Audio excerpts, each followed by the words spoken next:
예, 정치권 소식 알아보겠습니다. 문재인 대통령이 후보 지명 28일 만인 어제 강경화 외교부 장관을 임명했습니다. 하지만 야당의 반대가 수그러들지 않는 등 인사청문회 전국은 경랑 속에 들어가 있습니다. 여야 4당의 대변인 4분 모시고 자세한 얘기 나눠보겠습니다. 박완주 더불어민주당 수석대변인, 그리고 저 왼쪽부터, 그리고 정준길 자유한국당 대변인님, 그다음에 최명길 국민의당 원내대변인, 그리고 오신환 바른정당 대변인, 이렇게 4분 모셨습니다. 안녕하십니까? 네, 안녕하세요. 자, 예상했습니다만은 문재인 대통령이 어제 강경화 외교부 장관 후보자를 임명하지 않았습니까? 법적으로는 이제 절차를 다 이제 밟아서 임명을 했는데, 이 강경화 외교부 장관의 임명으로 야당은 이제 문재인 대통령이 협치를 깼다 이런 주장을 이제 하고 있는 그런 상황인데요. 네. 거기에 대해서 우선 더불어민주당 박원순 대변인께서 우선 협치를 깼다라고 야당이 주장하는데 참 유감스럽습니다. 이 국회가 기본적으로 여소야대입니다. 예. 정부는 더불어민주당 문재인 대통령이지만 저희는 처음부터 협치 정치를 할 수밖에 없는 구조이기 때문에 문재인 대통령도 당선되자마자 야당 지도부 대표들을 만나셨고, 청와대 초청도 여야 원내 지도부를 여당 지도부보다 먼저 초청을 했고, 그간에 보이지 않았던 인사청문회와 관련돼서도 정무수석 등 직접 나서서 국회에서 설득을 하는 그런 부분에 대해서는 일단은 높게 평가해 주셨으면 좋겠고요. 강경화 장관 임명에 대해서는 말씀드린 것처럼 6월 28일 날 이제 한미 정상회담이 있는 상황에서 예. 외교 수장 없이 한다는 것은 굉장히 부끄러운 일입니다. 그런 부분에 대해서 충분히 과정에서 또 양해를 부탁드렸던 상황이기 때문에 예상된 임명에 대해서 사실은 야당으로서 즉각 오늘 정상적 일정하는 것은 어렵다고 하지만 특히 안보 민생에 대해서는 좀 통 크게 야당에서도 함께 했으면 좋지 않았을까 이렇게 생각을 하고 있습니다. 예. 자유한국당은 어떤 입장이십니까? 지금까지 말씀하셨던 협치와 관계에서 했다는 노력은 한마디로 말씀드리면 쇼통한 거죠. 쇼통. 그러니까 진정한 의미의 협치를 위해서 노력하는 것이 아니고 국민에게 보여주기만을 한 거고요. 강경화 후보자에 대한 부분은 한마디로 얘기하면 오만과 독선이라고밖에 말할 수 없습니다. 국정 지지도가 높으니까 야당 의견은 들을 필요 없다. 이렇게 지금 이야기하는 거고요. 달리 표현하면 국회의 건의와 역할을 무시하는 거라고 봅니다. 이번에 장관 임명은 대통령의 고유 권한이기 때문에 법적으로 문제없고, 또 인사청문회는 참고용이라고 하신 말씀, 아마 가까운 시일 내에 벌어지는 추경 예산안 통과 문제라든지 김희수 헌법재판소 소장 임명 동의안 문제에서 아마 그대로 돌려받을 것이라고 생각을 합니다. 예. 국민의당은 어떻습니까? 네. 야당의 요구를 수용하는 게 예. 지는 거다라고 하는 어떤 승부적 시각에서 한 게 아닌가 이렇게 이해를 하고요. 이런 그 임명 강행을 한미 정상회담 준비가 급해서 한 것이다 이렇게 이해하고 있는 국민은 그리 많지 않을 거라고 봅니다. 제가 한 가지 말씀드리면 막상 29일, 30일 어느 날 백악관에 가서 배석을 해보면은 틸러슨 국무장관 카운터파트죠. 예. 그 자리에 와 있지 않을 가능성이 매우 높습니다. 그래서 그런 한미 정상회담을 배석을 위해서 외무장관을 급하게 지명해야 된다고 하는 것은 본래 논리적으로 맞지 않고요. 예. 그리고 협치를 말했는데 이제 협치라는 말을 스스로 꺼내기가 좀 머쓱한 상황이 됐을 거라고 저희들은 이해하고 있고요. 대통령께서 야당이 전쟁을 치르는 것 같다라고 하는 말씀을 하셨는데 사실 많은 사람들이 대통령의 눈빛이 예전 같지 않다 이렇게 말씀하시는 분들이 많이 있어요. 그래서 국민의당은 사실 이미 이낙연 국무총리 후보자 처리 과정이라든지 김상조 공정거래위원장에 대해서 주도적으로 역할을 하지 않았습니까? 그런데 늘 그런 역할을 할 거라고 기대를 하고 그렇게 해주는 게 당연하다고 생각하는 것이 문제가 있다고 생각합니다. 네.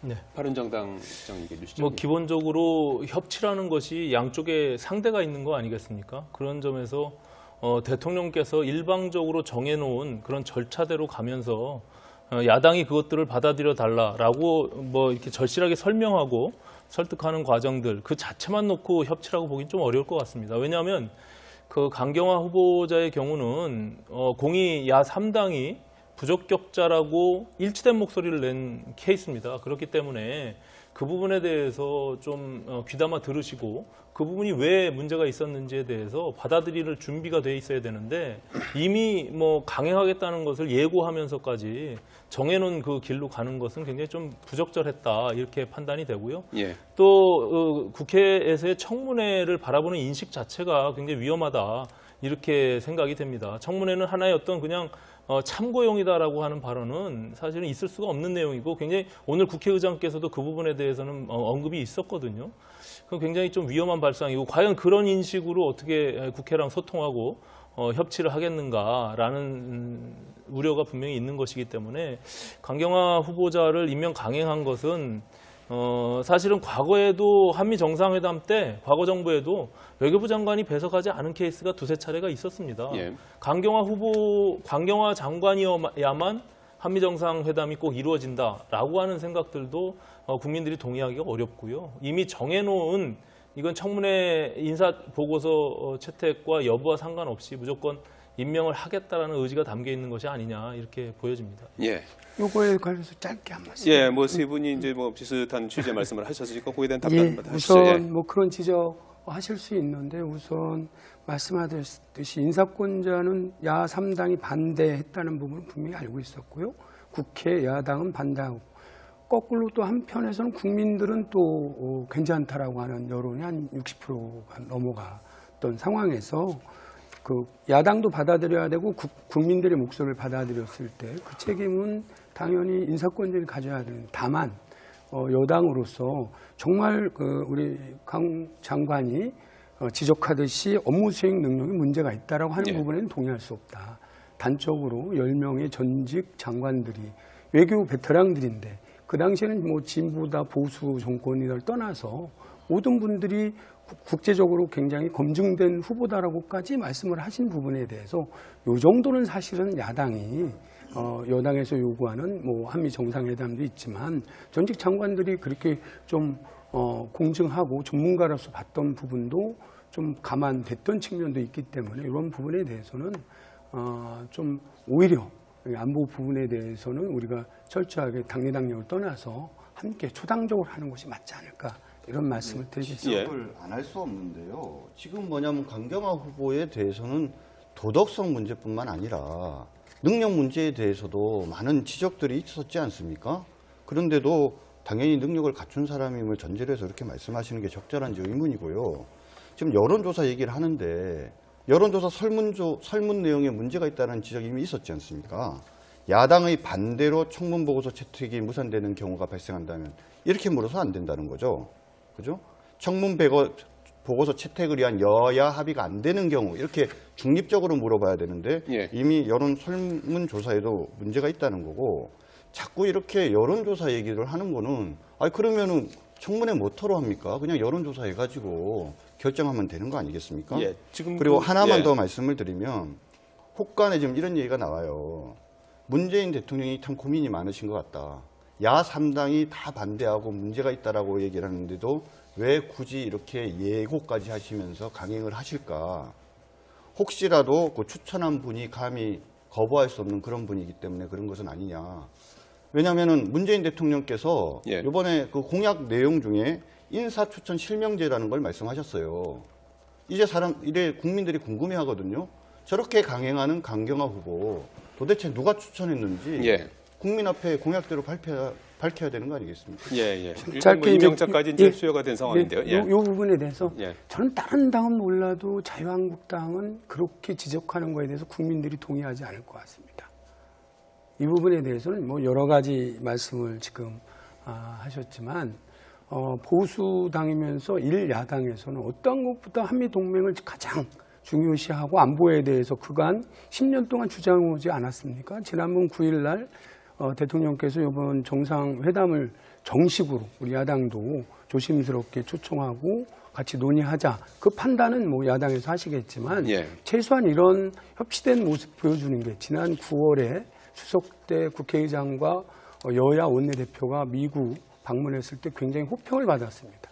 이런 부분은 최소한 이제 시작할 때 어느 정도 더더구나 안보에 대해서는 함께 해주는 보수당일수록 그런 걸 기대했는데 오히려 이런 뭐 전직 전문가들이 충분하다고 검증한다라고 하는 것조차도 거부하시는 모습을 보면서 사실 협치가 참 어렵구나 이런 생각. 지금 그러다 보니까 자유한국당이 할 말 없다고 예. 하는 말씀을 하셨으니까요. 사실 예. 그 63%를 가지고 이걸 밀어붙이는 대목에 대해서는 저희 국민의당도 문제가 있다고 생각을 합니다. 아까 전제를 뭐 이렇게 야당이 반대해서 못한 경우라고 했지만 사실은 그 두 번째 질문이 더 문제가 있습니다. 그렇다면은 국정 정상화를 위해 임명을 강행해도 되느냐 이렇게 물어봤거든요.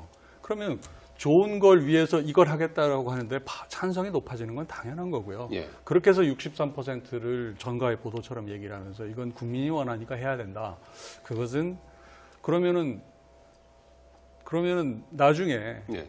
장관의 업무 수행에 대한 국민의 지지도가 50% 밑으로 떨어지면 해임합니까?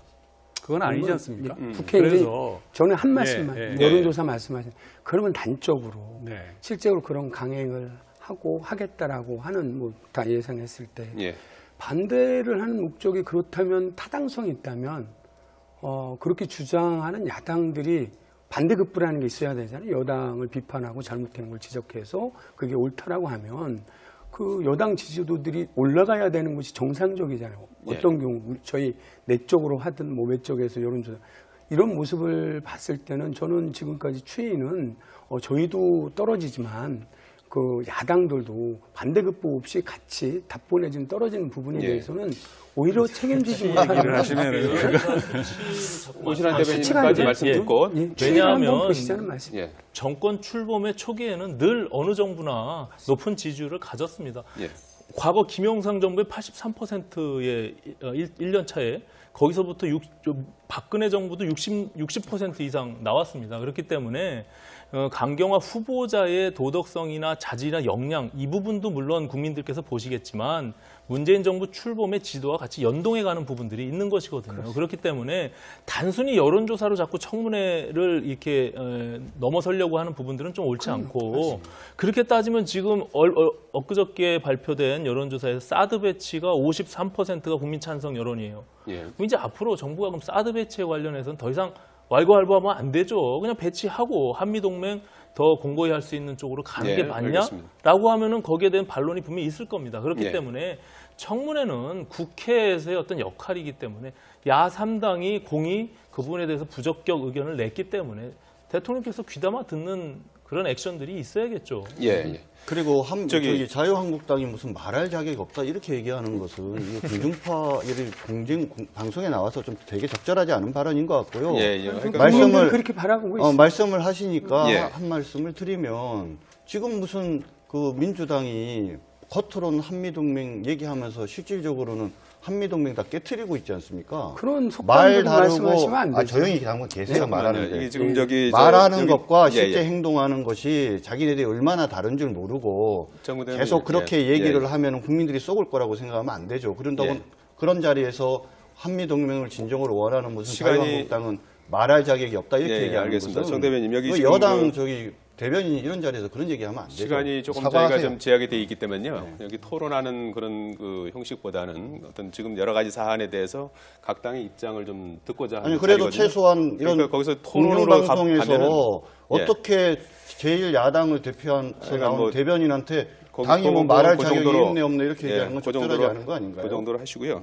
지금 전체적으로 지금 저 일여에 지금 오늘 세 분이 이제 야당이셔서 이게 지금 시간적으로도 그렇고 좀 말을 상당히 좀 조심하게 좀 예, 좀 해주세요. 불리한 그런 입장이실 수도 있거든요. 제 입장을 밝힌 거니까. 예, 조금 좀 감안해서 말씀을 해주시고요. 박완주 대변인께 좀 여쭤보겠는데 네네. 지금 저 오늘 국회 일정이 사실상 이제 야당의 이제 보이콧으로 국회 일정이 좀 저 홀드된 그런 상태 아니겠습니까? 이제 추경안 처리라든지 정부 조직 개편안 뭐 이런 것들이 상당히 이제 시급한 상황인데 네. 야당이 뭐 지금 상당히 좀 뭐 오늘 지금 이렇게 느끼시겠지만 냉담한 그런 상황인데 그걸 잘 이렇게 또 이렇게 여당으로서 또 국회를 끌고 가야 되는 그런 상황 아니겠습니까? 네, 그렇습니다. 그럼 어떻게 지금 저 해소하실 생각이십니까? 우선은 오늘 뭐 사실은 그렇게 야3당이 반대한 일요일 날 그런 조치에 대해서 그냥 아무 일 없이 그냥 정상적으로 하기에는 좀 여태까지 국회 분위기로 봐서는 현실적으로 어려운 상황인데 다만 그 자유한국당에서는 이후 일정에 대해서 뭐 보이콧 내지는 청문회 완전 거부는 아니지만 더 수준을 높이겠다는 입장을 보이셨고요. 그다음에 국민의당도 전격적으로 좀 여당과 청와대가 하는 태도를 보고 결정하겠다는 입장을 보이셨고, 바른정당은 오늘만 우선 국회 일정을 참여하지 않는다라고 말씀을 하셨기 때문에 이제 원내에서도 진짜 이게 이제 이후 저희들도 사실은 아까 모두에 말씀드렸지만 여소야대에서는 여당 혼자 뭐라 할 수가 없습니다, 사실은. 예.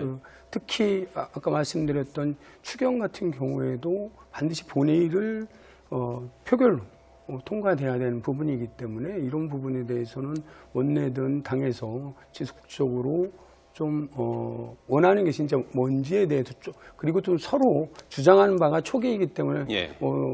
그 서로 마주보면서 달려왔다면 좀 중재안에 대해서도 이제 적극적으로 노력해야 되는 시기가 아닌가 이런 생각을 하고 있습니다. 자유한국당에서는 지금 내일 운영위원회를 지금 소집하려고 하는 네, 거죠? 당연히 소집을 예, 했습니다. 그래서 지금 인사와 관련해서 청와대 수석을 이제 불러서 좀 얘기를 듣겠다 이제 이렇게 돼 있는데요. 네.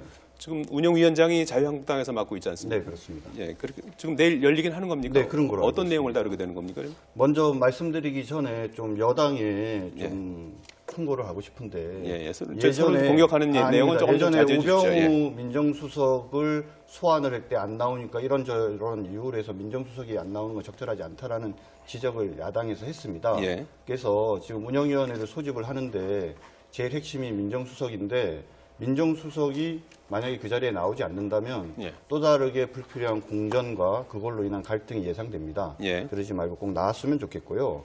뭐 여러 가지 얘기들이 많은데 지금 현재 나오는 제일 큰 문제는 대통령에게 책임이 없다라고 말씀하신 부분이라고 저희는 봐요. 그러면 대통령에게 책임이 없다라는 말은 달리 얘기하면 대통령이 임명에 관여하지 않았다는 말씀 아니겠습니까? 근데 인사권은 대통령의 고유한 권한이지 않습니까? 도대체 누가 그 권한을 행사했으며 대통령이 만약에 권한을 위임했다고 하더라도 그거는 헌법과 법률에 반하는 것이죠. 그리고 달리 얘기하면 그거는 대통령의 무능함을 인정하는 것이기 때문에 지금 의외로 내일 하는 그 운영위원회에서는 예. 누가 인사권을 실제로 행사했는지 여부가 상당히 중요한 문제라고 생각을 합니다. 예. 그리고 이 점은 국민들이 다 궁금해하는 부분이니까 여권에서 국민들 궁금해하게 하지 마시고 제대로 잘 소명하길 바랍니다. 예. 지금 그 내일 운영위가 이제 소집이 되는 겁니까? 뭐 저희들은 나갑니다. 예. 네. 근데 거기서 이제 따지고자 하는 운영위원회라는 예. 게 잘 아시겠지만 그 국회의 전반적인 운영 일정 전반을 다루는 그 어떻게 보면 첫 번째 위원회인데 그 첫 번째 위원회의 운영에 대해서 여당이 참여하지 않겠다는 태도를 보이게 되면은 사실상 그 이후에 벌어지는 각종 국회 의사 일정과 관련돼서 스스로 어찌 보면은 진행시킬 의지가 없다라고 볼 수밖에 없는 거기 때문에 참 난감할 겁니다, 여당 입장에서도. 그리고 아까 말 나왔으니까 처음에 뭐 야당이 보이콧해서 하루 멈춘 것처럼 이렇게들 인식을 하는데 사실은 어제 임명 강행으로 인하여 여권이 국회를 하루 멈춰 세운 겁니다, 사실. 그렇기 때문에 뭐 야당이 보이콧해서 안 돌아간다라고 이렇게 이해하는 거는 전후 관계가 다른 것 같고요. 아까 그 운영위원회 부분에서 사실 조국과 인사수석의 책임 문제가 제기되고 있는데 실제로 이 문제는 책임 문제를 안 따질 수가 없는 것이 도저히 모를 수가 없는 사안을 간과를 했거든요. 예. 그리고 법무부가 사실 국회 인사청문 요청서에 첨부한 서류만 들춰봐도 나오는 얘기입니다. 혼인무효라는 것이. 그런데 어떻게 그 혼인무효를 몰랐다라고 설명하는 것이 앞뒤가 맞질 않고요. 그렇다면 많은 사람들은 에이 몰랐겠느냐, 알았을 것이다. 그렇다면 대통령한테는 보고를 했을 거야. 그럼 알고도 왜 이거를 했을까라고 폭넓은 사람들이 그렇게 받아들이고 있기 때문에 이 대목은 스스로 책임감을 느끼고 나와서 해명하는 것이 옳다고 저희들은 보고 있는 거고요. 또 정말 죄적 등본이라는 게 사실 몰랐다고 하지만 그 2006년에 거론이 됐기 때문에 주목하지 않았다고 얘기를 하지만 사실은 그렇지가 않아요. 이번의 경우는 법무부 장관이기 때문에 미국 국적자인 그 어머니가 조세핀 조 그분의 미국 국적을 왜 그 고지 거부를 해야 되는지를 설명하기 위해서 붙이도록 법무부가 자진해서 낸 거거든요. 그러면 법무부가 제출한 서류는 당연히 청와대 민정수석실로 오는 것이고 그렇다면 그걸 살펴봤으면 당연히 아는 것을 어떻게 모른다고 합니까? 더군다나 두 번에 걸쳐서 세 번에 걸쳐서 또 반복적으로 몰랐었다라고 얘기하는 것은 보통 국민들이 생각하는 상식적인 것과 달라요. 그래서 운영위원회에서 이 대목은 따져봐야 된다는 게 저희들의 생각이고요. 예, 오신환 대변인. 예. 뭐 지금 의원님 말씀하신 거에 좀 이어서 얘기를 하면 좀 청와대가 그 반응을 보이는 것이나 그 이후에 수습하는 것들이 좀 서투른 것 같다는 생각이 듭니다. 제가 사실 안경환 장관 후보자의 청문위원이었기 때문에 예. 그 제출된 청문 요구서를 저도 이렇게 보다가 그 내용을 끄트머리에 있는 걸 제가 직접 보게 됐습니다. 그래서 저도 그걸 추적하게 됐고 거의 동시에 그런 것들을 발견하게 됐는데 민정수석실에서 그 부분에 대해서 전혀 모르고 있었다라는 걸 좀 납득하기가 어렵다는 것이죠. 그래서 사실은 민정인사수석이 국회 운영위에 출석해서 그 부분에 대한 답변을 명확하게 하는 것이 바람직하겠다는 측면이 있고요. 예. 특히 대통령께서 일단은 뭐 그렇게 강조하셨던 인사기준의 그 고위공직자 5대 배제 원칙이 무너졌습니다. 이미 많은 후보자들에서 지금 무너졌고 또 앞으로 청문회가 있을 조대엽, 김상곤 후보자도 이미 무너진 거 아니겠습니까? 그럼 거기에 대해서 뭔가 언급이 있어야죠. 그런 부분들에 대해서 어떻게 해나갈 것인지 여당도 마찬가지입니다.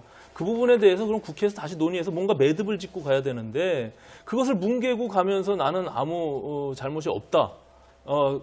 부적격한 사람들이 아니다. 이렇게 얘기하는 것은 전혀 적절하지 않다는 것이고요. 김희수 헌재 소장 청문회 때 밝혀진 부분들이지만 헌법기관이 헌재 소장의 지명을 조국 민정수석이 직접 전화로 연락해서 유선으로 김희수 후보자에게 그거 지명됐다라고 알리는 것은 매우 부적절한 행위입니다. 예. 그 부분에 대해서 민정수석이 그것을 한다는 것 자체도 문제고 인사수석이 있는데 왜 민정수석이 검증하는 사람이 그것을 김희수 헌재 소장 후보자에게 통보를 하며 나중에 그러면은 헌재가 어떻게 정치적 중립성을 갖고 판결을 하겠냐는 것이죠. 이런 여러 가지 문제가 있다는 거죠. 요거에 대해서 이제 세 분 말씀하셨으니까요. 예.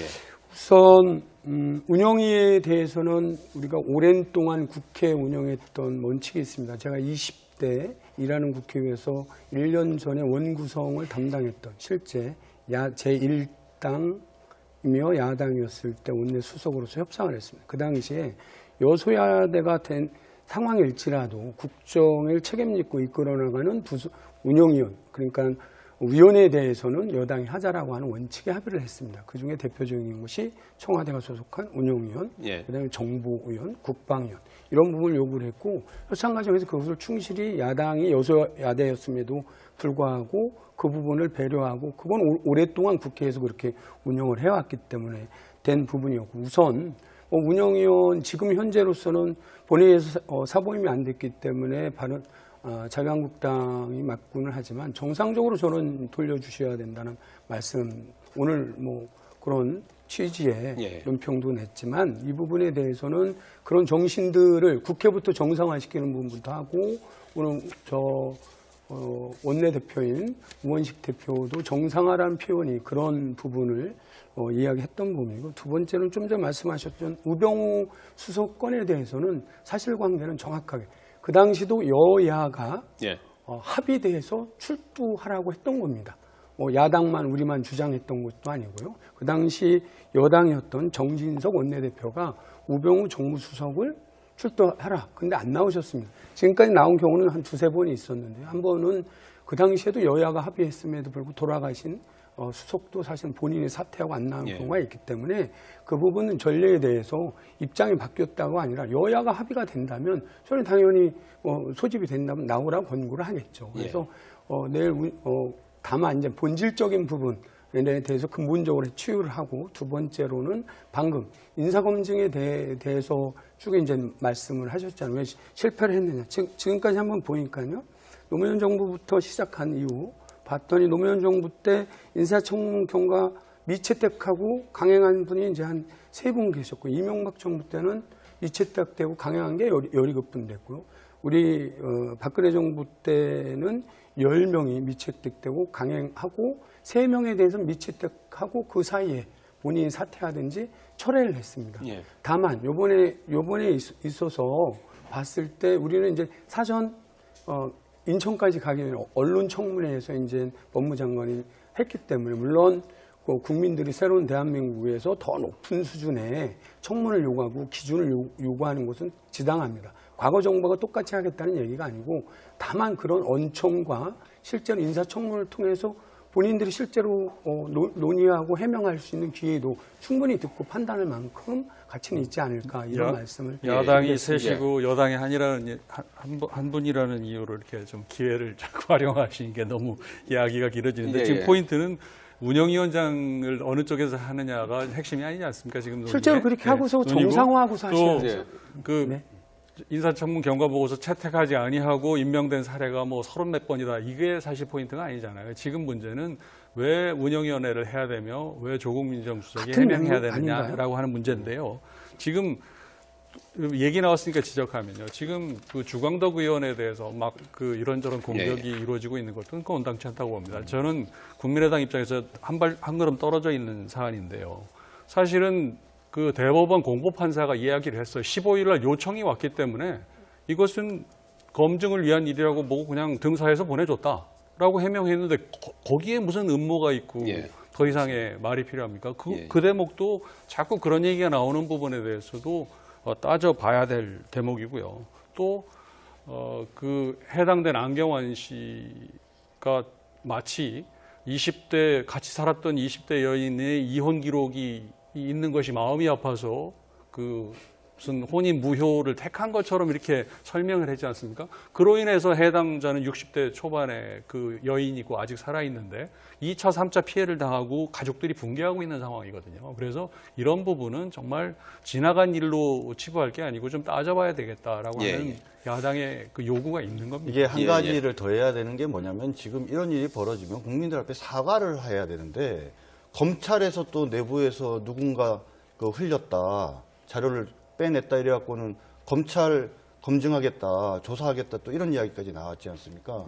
무슨 일이 벌어지면은 여당이 여당다워야 되는데 자꾸 남 탓하고 남 때문에 이런저런 일들이 생겼고 우리는 협치하려고 그러는데 야당이 협조 안 해줘서 협치가 안 된다고 얘기하고 이렇게 남 탓하는 거는 그 집권 여당으로서의 참 온당하지 못한 맞습니다. 그런 태도입니다. 저는 예전에 한 우리 의원님이 원로 의원님 말씀하셨던 기억이 나는 여여야야 청청이라고 여당은 여당답고 야당은 야당답고 청와대 그런 모습을 이제 새로운 대한민국 만들 때 사실 이 시작부터 저희도 방금 저는 그 법무장관 후보자가 사퇴하는 건 저는 아주 지당하다라고 생각을 합니다. 그거에 대해서 옹호하고 싶은 생각은 없는데 큰 틀에서 지금 이제 하나하나가 전체가 크게 되겠지만 지금 시작 이제 한 달 됐잖아요. 이런 부분에 대해서는 오히려 여소야대 국면에서 야당이 도와주지 않으면 저희는 할 수 있는 게 별로 없다는 걸 분명히 알고 있습니다. 그래서 그 부분에 대해서 오늘 우리 대변인들처럼 박완주 의원님 워낙 합리적이시니까 지금 그 여당 내에서도 안경환 후보자의 경우는 부적격하다라고 청와대에 알리지 않았습니까? 그럼 거기에 대해서 실패한 인사에 대해서는 언급이 있어야죠. 여당이든 물론 청와대가 먼저 해야 될 거라고 보고요. 정준길 대변인 말씀하신 대로 그리고 이 5대 원칙 앞서 말씀드린 그런 부분들 포함해서 안경환 후보자는 이러이러한 사항 때문에 좀 우리가 잘못한 대통령이 부분이 그 정도는 언급을 하신 것 같아요. 그 부분에 대해서 조금 청와대 검증 미진한 시스템에서 보완이 필요하다는 그걸 문제제기라고 반대를 하는 부분을 전쟁한다라고 인식하는 데서 문제점이 있는 것 이제 같습니다. 우선 그 부분은 한 말씀만 드릴게요. 진짜로 제가 마지막 3월 달에 원내 수석 마지막 4당 수석했을 때 뭘 요구했느냐면 누가 되든 지금은 조기 전대이기 때문에 그 인수위 법에 의해서 충분하지 않다라고 해서 원내대표 간에 최종 간에 합의를 했습니다. 그래야 안정적으로 누가 집권을 하든 충분히 기간도 뭐 60일, 30일 이런 논쟁은 있었지만 뭐 45일 중간일을 해서 인사도 검증하고 이런 부분이 사실은 저희가 100% 퍼펙트 할 수는 아니 100% 다 훌륭하다고 할 수는 없습니다. 그러나 그런 시스템들을 만드는 거에 대해서 사실은 지금은 시간은 지나갔지만 그러한 부분에 대해서 함께 기준들에 대해서 이제 그게 차선책이었죠. 그럼 5대 원칙에 대해서 그러면 현실적으로 어떻게 적용할 것인지 논의를 같이 해주십사라고 했을 때 지금 말고 다음번부터 하자라고 했는데 이런 부분 아직 뭐 몇 분 더 남았잖아요. 그렇게라도 긍정적으로 이런 사람 안 된다라고 하는 기준들을 주신다면 저는 충분히 그것도 아니 그러니까 그 여당으로서도 청문회 주체는 국회가 되는데 국회에서 논의를 하겠죠. 근데 그 기준들이. 기본적으로 인사를 지명하는 주체는 대통령 아닙니까? 그렇습니다. 그 대통령께서 정해놓은 5대 원칙이 완전히 무너졌잖아요. 거기에 대해서 먼저 언급이 있어야 그 다음에 오는 청문 대상자를 놓고 국회에서 또 국회 기준을 정하는 그러니까 것이죠. 그건 별개 국회 기준을 문제라는 한번 논의를 해보자라고 하는 5대 원칙까지 얘기하면 지금 시간을 상당히 좀 더 써야 될 것 같은데 마지막 질문 한 가지만 좀 더 드리고 마무리 짓도록 하겠습니다. 지금 굉장히 지금 큰 이슈가 돼 있지 않습니까? 문정인 대통령 통일기안보 특별보좌관의 미국에서의 발언. 북한 핵미사일 활동을 중단하면 미국과의 논의를 통해서 한미 군사훈련을 축소할 수도 있다. 이제 이런 발언이 이제 큰 파장을 불러일으켰고 청와대는 공식적으로 뭐 개인적인 뭐 사견이다. 이제 이렇게 이제 불구기에 나섰는데요. 거기에 대해서 좀 어떻게 좀 보고 계시는지. 제가 먼저 주시겠습니다. 말씀을 드리면요. 이 대목이 정말 우리가 자주적인 외교 좋고 자강 외교 좋습니다. 그런데 저는 오랜 동안 외교 분야를 이제 기자로서 관찰해 온 사람으로서 보면은 감당할 수 있는 얘기를 해야 된다고 저는 믿고 있습니다. 이번의 경우는요, 문정인 특보께서 실제 우드로 윌슨 센터에서 얘기를 하면서 너무나도 명확하게 얘기를 했어요. 뭐라고 얘기했냐면요, 북한의 미사일과 핵 활동이 서스펜드, 멈춰진다면 그 다음에 문재인 대통령을 일컬어서 그 사람이 뭐를 염두에 두고 있다. 미국 전략 자산의 스케일링 다운, 감축하는 것을 염두에 두고 있다라고 얘기를 한 겁니다. 그러니까 받아들이는 사람들은 절대 문재인 대통령과의 교감 없이는 할 수 없는 말을 했어요. 그렇기 때문에 미국 언론은 이것은 문재인 대통령의 뜻이라고 이해를 하는 거고, 문재인 대통령도 사전에 우리의 외교정책, 통일정책 관련해서 정책을 위반하는 과정에서 수시로 상의를 할 것이다라고 하는 말을 했지 않습니까? 그렇기 때문에 이제 와서 그런 큰 얘기를 꺼내놓고 수습이 어려워지니까 우리 뜻이 아니다라고 얘기를 했을 때 물론 그렇게라도 수습해야 되지만 이게 29일, 30일에 있을 한미정상회담에 어떻게 작용할지 정말 걱정되는 측면이 많다 이렇게. 오신환 대변인은요? 그 문정인 특보께서 그 개인 자격의 발언이다라고 하는 취지의 이제 청와대에서의 대응, 앞서 말씀드린 여러 가지 사안들에 대해서 대응도 마찬가지인데 저는 좀 부적절하다 이런 판단들이 듭니다. 왜냐하면 이 중대한 한미 정상회담을 앞두고 또 문정인 특보께서 그냥 개인 자격으로 미국에 지금 방미한 건 아니잖아요. 그렇기 때문에 그 내용에 있어서 굉장히 부적절할 뿐만이 아니라 청와대 물론 이제 대통령과 무슨 뭐 논의를 하고 가서 그런 발언을 했는지는 모르겠으나 그 의중을 미리 서로 교감했던 부분들은 분명히 있을 것이다. 그리고 문재인 대통령께서 대선 기간 중에서 그런 여러 차례 언급들을 했습니다. 그렇기 때문에 그 부분이 과연 그럼 현재도 대통령이 되고 나서 지금 한미 관계나 앞으로의 어떤 대북 관계 속에서의 문재인 대통령, 문재인 정부의 그것이 방향성이냐라는 측면에서 들여다볼 수 있는 것이거든요. 그렇기 때문에 문 특보께서 이런 발언들을 한 것은 앞으로 있을 한미 동맹에 굉장히 찬물을 끼얹는 굉장히 위험한 발언이기 때문에 저는 특보 사퇴하는 것이 바람직하다 이렇게 얘기를 드리는 겁니다. 시간이 뭐 다 돼가고 있는데 짧게 좀 말씀해 주십시오. 문재인 대통령 정부의 특징이 뭐냐면 일이 벌어지면 자꾸 이상한 변명을 해요. 이 사건에 대해서 자꾸 문재인 대통령 책임 없다고 얘기를 하려다 보니까 사전 조율 없었다 이렇게 얘기를 하는데요. 이 정도로 말도 안 되는 무책임한 발언을 했다라고 하면 예전에 국방부가 뭐 제대로 허위 보고한 것도 아닌데 그렇게 흥분하면서 진상조사하겠다고 문제를 삼았던 문 대통령께서는 문제를 삼아서 사퇴시켜야 되는 거 아닙니까? 왜 이래 한없이 너그러운지 모르겠고 지금 나온 내용 가운데에서 사실은 더 문제되는 발언이 있습니다. 그거는 뭐냐면 지금 북한의 핵과 미사일 추가 도발을 중단한다는 경우에는 조건 없이 대화를 할 수 있다는 이 얘기가 뭐냐면 북한의 핵을 지금까지 핵 개발을 기정사실화한다는 얘기거든요. 이거 정말 무서운 얘기예요.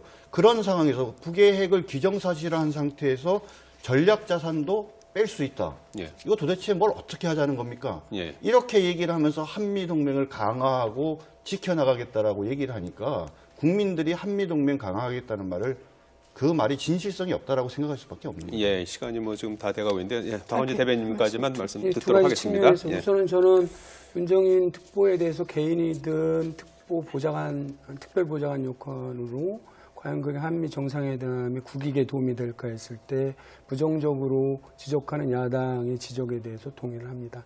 다만 이 한미 관계, 동맹 관계나 남북 문제에 있어서 어느 한 사람이 좌지우지하지 않는 시스템도 우리 야당 의원님들 다 아실 테고요. 그런 지적에 대해서 받고 28일 있을 정상회담에서 방금 말씀하신 무조건 한 사람도 뭐 전체를 볼 수 있는 일이지만 그 국익에 도움이 되는 성공적 정상회담이 되려면 예. 저는 나가기 전이든 지난번 제안했던 야당들이 국내 정치는 좀 국내 정치대로 비판하고 뭐 할 수 있는 정치적 행위가 있지만 안보에 있어서만큼은 야당에서도 조금 긍정적으로 보시고 미국 조야에 가서 충분히 대한민국 이런 상황을 여러 채널로 저희 집권 여당이 갖고 있는 채널도 있고 공식 라인도 있지만 예. 함께 야당 라인들을 풀 동원해서 현재 이 한반도 상황에서 같이 국익에 도움이 되는 외교 활동을 같이 해주시면 예. 그것도 또한 새로운 협치가 아닐까 이런 말씀드리겠습니다. 알겠습니다.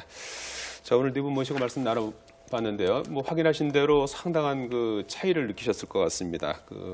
이제 이 차이를 확인하는 것도 하나의 또 협치의 또 출발점일 수 있지 않겠나 하는 그런 위안을 삼아보면서 마치겠습니다. 박완주 더불어민주당 수석 대변인, 정준길 자유한국당 대변인, 최명길 국민의당 원내대변인, 오신환 바른정당 대변인 네 분 네.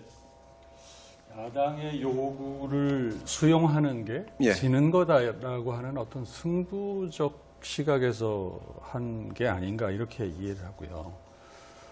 이런 그 임명 강행을 한미 정상회담 준비가 급해서 한 것이다 이렇게 이해하고 있는 국민은 그리 많지 않을 거라고 봅니다. 제가 한 가지 말씀드리면 막상 29일, 30일 어느 날 백악관에 가서 배석을 해보면은 틸러슨 국무장관 카운터파트죠. 예. 그 자리에 와 있지 않을 가능성이 매우 높습니다. 그래서 그런 한미 정상회담을 배석을 위해서 외무장관을 급하게 지명해야 된다고 하는 것은 본래 논리적으로 맞지 않고요. 예. 그리고 협치를 말했는데 이제 협치라는 말을 스스로 꺼내기가 좀 머쓱한 상황이 됐을 거라고 저희들은 이해하고 있고요.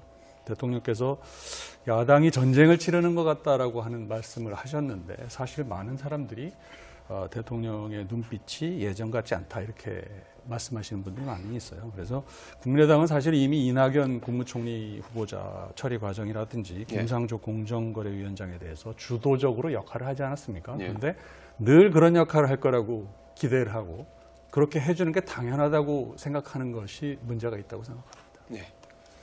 네. 바른정당 입장 얘기해 주시죠. 뭐 기본적으로 협치라는 것이 양쪽에 상대가 있는 거 아니겠습니까? 그런 점에서 대통령께서 일방적으로 정해놓은 그런 절차대로 가면서 야당이 그것들을 받아들여 달라라고 뭐 이렇게 절실하게 설명하고 설득하는 과정들 그 자체만 놓고 협치라고 보긴 좀 어려울 것 같습니다. 왜냐하면 그 강경화 후보자의 경우는 공이 야 3당이 부적격자라고 일치된 목소리를 낸 케이스입니다. 그렇기 때문에 그 부분에 대해서 좀 귀담아 들으시고 그 부분이 왜 문제가 있었는지에 대해서 받아들일 준비가 돼 있어야 되는데 이미 뭐 강행하겠다는 것을 예고하면서까지 정해놓은 그 길로 가는 것은 굉장히 좀 부적절했다 이렇게 판단이 되고요. 예. 또 국회에서의 청문회를 바라보는 인식 자체가 굉장히 위험하다 이렇게 생각이 됩니다. 청문회는 하나의 어떤 그냥 참고용이다라고 하는 발언은 사실은 있을 수가 없는 내용이고 굉장히 오늘 국회의장께서도 그 부분에 대해서는 언급이 있었거든요. 그건 굉장히 좀 위험한 발상이고 과연 그런 인식으로 어떻게 국회랑 소통하고 협치를 하겠는가라는 우려가 분명히 있는 것이기 때문에 강경화 후보자를 임명 강행한 것은 사실은 과거에도 한미 정상회담 때 과거 정부에도 외교부 장관이 배석하지 않은 케이스가 두세 차례가 있었습니다. 예. 강경화 장관이어야만 한미 정상회담이 꼭 이루어진다라고 하는 생각들도 국민들이 동의하기가 어렵고요. 이미 정해놓은 이건 청문회 인사 보고서 채택과 여부와 상관없이 무조건 임명을 하겠다라는 의지가 담겨 있는 것이 아니냐 이렇게 보여집니다. 예.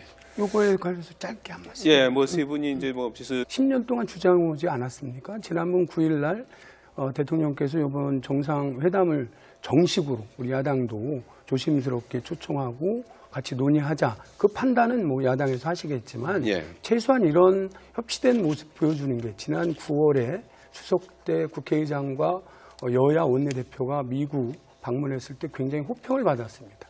이런 부분은 최소한 이제 시작할 때 어느 정도 더더구나 안보에 대해서는 함께 해주는 보수당일수록 그런 걸 기대했는데 오히려 이런 뭐 전직 전문가들이 충분하다고 검증한다라고 하는 것조차도 거부하시는 모습을 보면서 사실 협치가 참 어렵구나 이런 생각. 지금 그러다 보니까 자유한국당이 할 말 없다고 예. 하는 말씀을 하셨으니까요. 사실 예. 그 63%를 가지고 이걸 밀어붙이는 대목에 대해서는 저희 국민의당도 문제가 있다고 생각을 합니다. 아까 전제를 뭐 이렇게 야당이 반대해서 못한 경우라고 했지만 사실은 그 두 번째 질문이 더 문제가 있습니다. 그렇다면은 국정 정상화를 위해 임명을 강행해도 되느냐 이렇게 물어봤거든요. 그러면 좋은 걸 위해서 이걸 하겠다라고 하는데 찬성이 높아지는 건 당연한 거고요. 예. 그렇게 해서 63%를 전가의 보도처럼 얘기를 하면서 이건 국민이 원하니까 해야 된다. 그것은 그러면은 나중에 예. 장관의 업무 수행에 대한 국민의 지지도가 50% 밑으로 떨어지면 해임합니까? 그건 아니지 않습니까? 국회의원이 그래서 저는 한 말씀만 예. 여론조사 말씀하신 그러면 단적으로 네. 실제로 그런 강행을 하고 하겠다라고 하는 뭐 다 예상했을 때 예. 반대를 하는 목적이 그렇다면 타당성이 있다면 그렇게 주장하는 야당들이 반대급부라는 게 있어야 되잖아요. 여당을 비판하고 잘못된 걸 지적해서 그게 옳다라고 하면 그 여당 지지도들이 올라가야 되는 것이 정상적이잖아요. 예. 어떤 경우 저희 내적으로 하든 뭐 외적에서 여론조사 이런 모습을 봤을 때는 저는 지금까지 추이는 저희도 떨어지지만 그 야당들도 반대급부 없이 같이 답변해진 떨어지는 부분에 예. 대해서는 오히려 책임지지 얘기를 못하는 하시면은 오신환 수치가 대변인까지 이제- 말씀 예. 듣고 왜냐하면 보시자는 말씀. 예. 정권 출범의 초기에는 늘 어느 정부나 높은 지지율을 가졌습니다. 예. 과거 김영삼 정부의 83%의 1년 차에 거기서부터 박근혜 정부도 60% 이상 나왔습니다. 그렇기 때문에 강경화 후보자의 도덕성이나 자질이나 역량 이 부분도 물론 국민들께서 보시겠지만 문재인 정부 출범의 지도와 같이 연동해가는 부분들이 있는 것이거든요. 그렇습니다. 그렇기 때문에 단순히 여론조사로 자꾸 청문회를 이렇게 넘어서려고 하는 부분들은 좀 옳지 않고 그렇게 따지면 지금 엊그저께 발표된 여론조사에서 사드 배치가 53%가 국민 찬성 여론이에요. 예. 그럼 이제 앞으로 정부가 그럼 사드 배치에 관련해서는 더 이상 왈가왈부하면 안 되죠. 그냥 배치하고 한미동맹 더 공고히 할 수 있는 쪽으로 가는 예, 게 맞냐? 알겠습니다. 라고 하면은 거기에 대한 반론이 분명히 있을 겁니다. 그렇기 예. 때문에 청문회는 국회에서의 어떤 역할이기 때문에 야3당이 공히 그 부분에 대해서 부적격 의견을 냈기 때문에 대통령께서 귀담아 듣는 그런 액션들이 있어야겠죠. 예. 예. 그리고 저기- 자유한국당이 무슨 말할 자격이 없다 이렇게 얘기하는 것은 이 공중파 방송에 나와서 좀 되게 적절하지 않은 발언인 것 같고요. 예. 예. 그러니까 국민들 그렇게 바라보고 있습니다. 말씀을 하시니까 예. 한 말씀을 드리면 지금 무슨 그 민주당이 겉으로는 한미동맹 얘기하면서 실질적으로는 한미동맹 다 깨트리고 있지 않습니까? 그런 말 속담들 다르고 말씀하시면 안 되죠. 조용히 한번 계세요 잠깐만요. 말하는데. 이게 지금 저기 말하는 여기- 것과 예, 실제 예. 행동하는 것이 자기네들이 얼마나 다른 줄 모르고 정부 대변인, 계속 그렇게 예, 얘기를 예. 하면 국민들이 쏘을 거라고 생각하면 안 되죠. 그런다고 예. 그런 자리에서 한미동맹을 진정으로 원하는 무슨 시간이- 자유한국당은 말할 자격이 없다 이렇게 예, 얘기하는 알겠습니다. 것은 정 대변인, 여기 그 지금 여당 그- 저기 대변인이 이런 자리에서 그런 얘기하면 안 되죠. 시간이 조금 사과하세요. 저희가 좀 제약이 돼 있기 때문에요. 여기 토론하는 그런 그 형식보다는 어떤 지금 여러 가지 사안에 대해서 각 당의 입장을 좀 듣고자 하는 아니 그래도 자리거든요. 최소한 이런 그러니까 거기서 토론으로 공영방송에서 가면은 어떻게 제일 야당을 대표해서 그러니까 나온 뭐 대변인한테 거기- 당이 뭐 그 말할 그 자격이 정도로- 있네 없네 이렇게 얘기하는 건 그 적절하지 정도로 않은 거 아닌가요? 그 정도로 하시고요.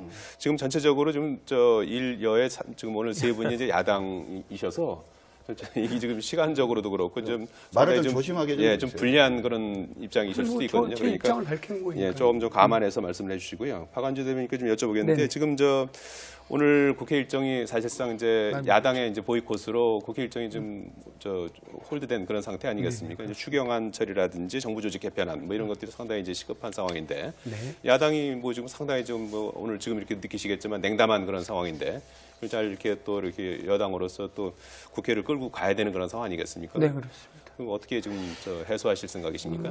우선은 오늘 뭐 사실은 그렇게 야 3당이 반대한 일요일 날 그런 조치에 대해서 그냥 아무 일 없이 그냥 정상적으로 하기에는 좀 여태까지 국회 분위기로 봐서는 현실적으로 어려운 상황인데 다만 그 자유한국당에서는 이후 일정에 대해서 뭐 보이콧 내지는 청문회 완전 거부는 아니지만 더 수준을 높이겠다는 입장을 보이셨고요.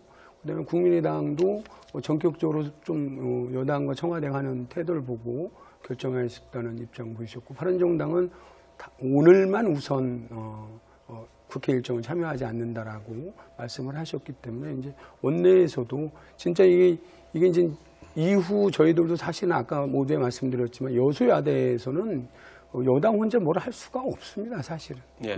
특히 아까 말씀드렸던 추경 같은 경우에도 반드시 본회의를 표결로 통과돼야 되는 부분이기 때문에 이런 부분에 대해서는 원내든 당에서 지속적으로 좀 원하는 게 진짜 뭔지에 대해 예, 정치권 소식 알아보겠습니다. 문재인 대통령이 후보 지명 28일 만인 어제 강경화 외교부 장관을 임명했습니다. 하지만 야당의 반대가 수그러들지 않는 등 인사청문회 전국은 경랑 속에 들어가 있습니다. 여야 4당의 대변인 4분 모시고 자세한 얘기 나눠보겠습니다. 박완주 더불어민주당 수석 대변인, 그리고 저 왼쪽부터 그리고 정준길 자유한국당 대변인님, 그다음에 최명길 국민의당 원내 대변인, 그리고 오신환 바른정당 대변인 이렇게 4분 모셨습니다. 안녕하십니까? 네, 안녕하세요.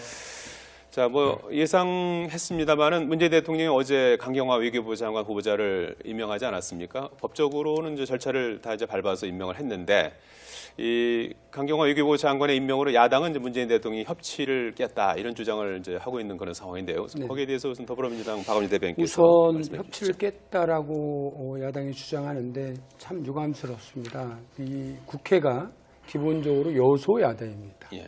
정부는 더불어민주당 문재인 대통령이지만 저희는 처음부터 협치 정치를 할 수밖에 없는 구조이기 때문에 문재인 대통령도 당선되자마자 야당 지도부 대표들을 만나셨고 청와대 초청도 여야 원내 지도부를 여당 지도부보다 먼저 초청을 했고 그간에 보이지 않았던 인사청문회와 관련돼서도 정무수석 등 직접 나서서 국회에서 설득을 하는 그런 부분에 대해서는 일단은 높게 평가해 주셨으면 좋겠고요.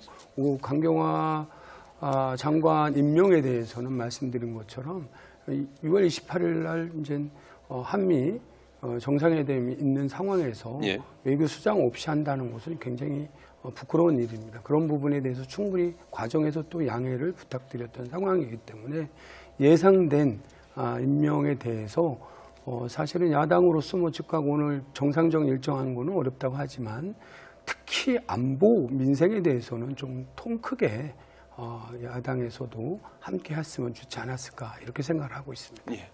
자유한국당은 어떤 입장이십니까? 뭐 지금까지 말씀하셨던 협치와 관계에서 했다는 노력은 한마디로 말씀드리면 쇼통한 거죠, 쇼통. 그러니까 진정한 의미의 협치를 위해서 노력하는 것이 아니고 국민에게 보여주기만을 한 거고요. 강경화 후보자에 대한 부분은 한마디로 얘기하면 오만과 독선이라고밖에 말할 수 없습니다. 국정 지지도가 높으니까 야당 의견은 들을 필요 없다. 이렇게 지금 이야기하는 거고요. 달리 표현하면 국회의 건의와 역할을 무시하는 거라고 봅니다. 이번에 장관 임명은 대통령의 고유 권한이기 때문에 법적으로 문제없고 또 인사청문회는 참고용이라고 하신 말씀 아마 가까운 시일 내에 벌어지는 추경 예산안 통과 문제라든지 김희수 헌법재판소 소장 임명 동의안 문제에서 아마 그대로 돌려받을 것이라고 생각을 합니다. 예. 국민의당은 어떻습니까? 뭐 비슷한 취지의 말씀을 하셨으니까 거기에 대한 답변 하시죠. 우선 뭐 그런 지적하실 수 있는데 우선 말씀하셨듯이 인사권자는 야 3당이 반대했다는 부분은 분명히 알고 있었고요. 국회 야당은 반대하고 거꾸로 또 한편에서는 국민들은 또 괜찮다라고 하는 여론이 한 60%가 넘어갔던 상황에서 그 야당도 받아들여야 되고 국민들의 목소리를 받아들였을 때 그 책임은 당연히 인사권자가 가져야 되는. 다만 여당으로서 정말 그 우리 강 장관이 지적하듯이 업무 수행 능력에 문제가 있다라고 하는 예. 부분에는 동의할 수 없다. 단적으로 10명의 전직 장관들이 외교 베테랑들인데 그 당시에는 뭐 진보다 보수 정권을 떠나서 모든 분들이 국제적으로 굉장히 검증된 후보다라고까지 말씀을 하신 부분에 대해서 이 정도는 사실은 야당이 여당에서 요구하는 뭐 한미 정상회담도 있지만 전직 장관들이 그렇게 좀 공정하고 전문가로서 봤던 부분도 좀 감안됐던 측면도 있기 때문에 이런 부분에 대해서는 좀 오히려 안보 부분에 대해서는 우리가 철저하게 당리당략을 떠나서 함께 초당적으로 하는 것이 맞지 않을까 이런 말씀을 드리겠습니다. 예. 지적을 안 할 수 없는데요. 지금 뭐냐면 강경화 후보에 대해서는 도덕성 문제뿐만 아니라 능력 문제에 대해서도 많은 지적들이 있었지 않습니까? 그런데도 당연히 능력을 갖춘 사람임을 전제로 해서 이렇게 말씀하시는 게 적절한지 의문이고요. 지금 여론조사 얘기를 하는데 여론조사 설문 내용에 문제가 있다는 지적이 이미 있었지 않습니까? 야당의 반대로 청문보고서 채택이 무산되는 경우가 발생한다면 이렇게 물어서 안 된다는 거죠. 그죠? 청문보고서 채택을 위한 여야 합의가 안 되는 경우 이렇게 중립적으로 물어봐야 되는데 예. 이미 여론 설문조사에도 문제가 있다는 거고 자꾸 이렇게 여론조사 얘기를 하는 거는 그러면은 청문회 뭐터로 합니까? 그냥 여론조사 해가지고 결정하면 되는 거 아니겠습니까? 예. 지금 그리고 하나만 예. 더 말씀을 드리면 혹간에 지금 이런 얘기가 나와요. 문재인 대통령이 참 고민이 많으신 것 같다. 야 3당이 다 반대하고 문제가 있다라고 얘기를 하는데도 왜 굳이 이렇게 예고까지 하시면서 강행을 하실까? 혹시라도 그 추천한 분이 감히 거부할 수 없는 그런 분이기 때문에 그런 것은 아니냐. 왜냐하면은 문재인 대통령께서 예. 이번에 그 공약 내용 중에 인사추천 실명제라는 걸 말씀하셨어요. 이래 국민들이 궁금해하거든요. 저렇게 강행하는 강경화 후보 도대체 누가 추천했는지 예. 국민 앞에 공약대로 밝혀야 되는 거 아니겠습니까? 예. 일단 짧게 뭐 임명장까지 이제 수요가 된 상황인데요. 예. 이 부분에 대해서 예. 저는 다른 당은 몰라도 자유한국당은 그렇게 지적하는 거에 대해서 국민들이 동의하지 않을 것 같습니다. 이 부분에 대해서는 뭐 여러 가지 말씀을 지금 하셨지만 보수당이면서 일야당에서는 어떤 것보다 한미동맹을 가장 중요시하고 안보에 대해서 그간